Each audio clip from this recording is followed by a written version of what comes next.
Hello guys, welcome to our channel. Today we are going to discuss on a very near upcoming IPO of Krishna Institute of Medical Science Limited. IPO opening date is 16th June 2021. IPO closing date is 18th June 2021.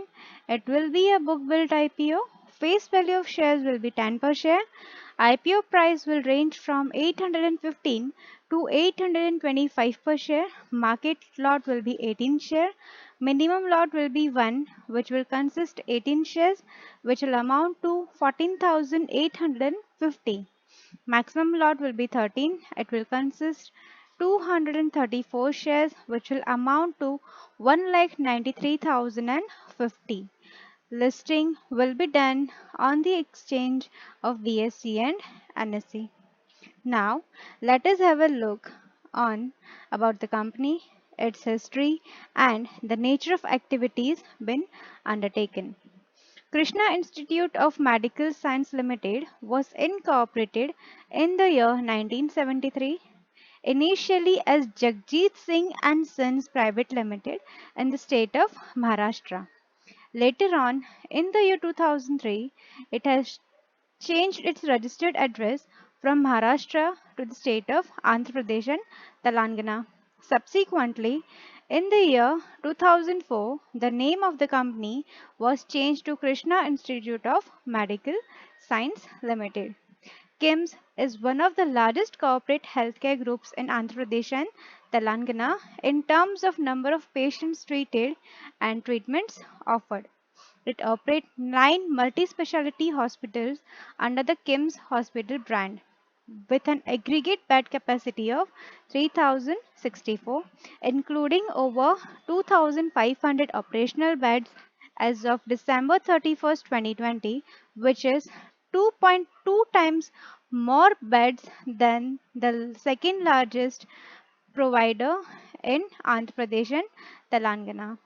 Company offer a comprehensive range of healthcare services across over 25 specialties and super specialties, including cardiac science, oncology, neurosciences, gastric sciences, orthopedics, organ transplantation, renal science, and mother and child care. These are the list of promoters of the company.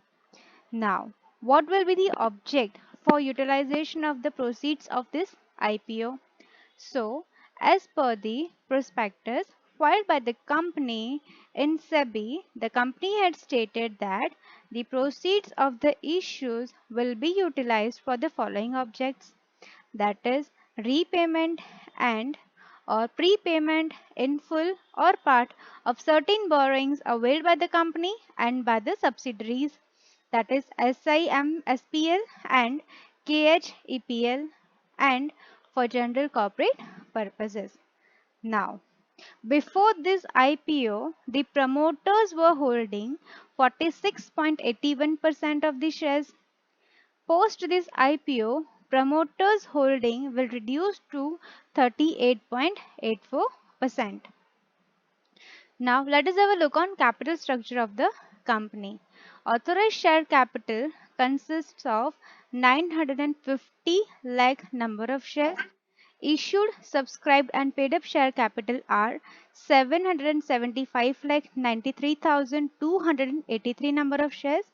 Securities premium is 752 crores 57 lakh 98,511.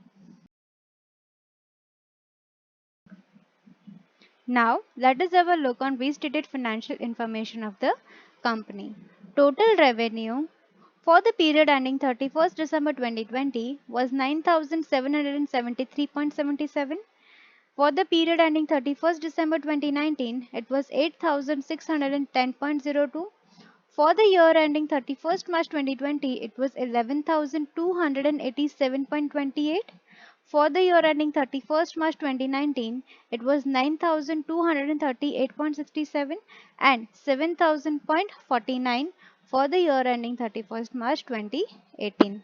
If we see the profit after taxes for the period ending 31st December 2020, it was 1,468.58.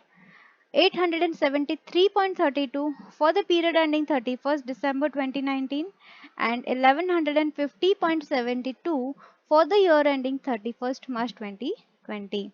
If we see the results of 31st March 2019 and 31st March 2018, there is a loss of 485.86 and 461.90 respectively. Now, let us have a look on EPS.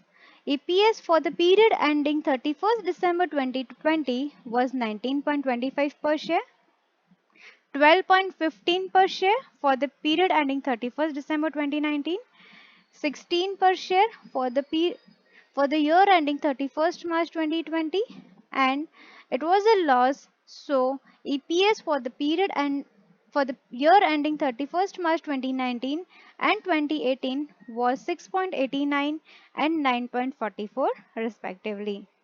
If we see the diluted EPS, it was 18.95 for the period ending 31st March 2020, 12.06 for the period ending 31st December 2019, 15.87 for the period ending 31st March 2020, and it was a loss. So EPS and diluted EPS were the same for these 2 years.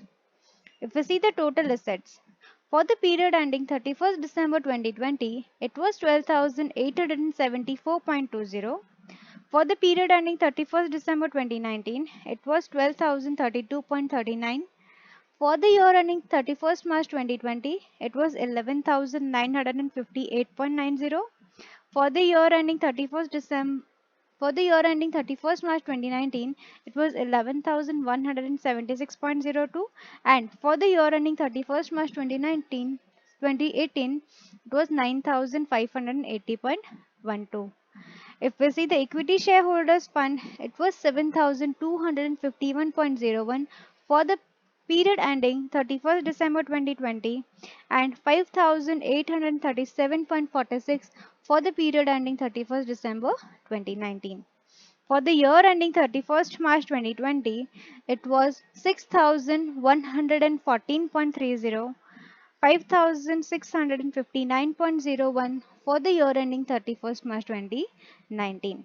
But for the year ending 31st March 2018, it was a minus balance of 1,382.25. With this, friends, we are concluding over here. We hope you liked our video. Thank you so much for listening to us. Please like and share our video and subscribe to our channel. Thank you so much.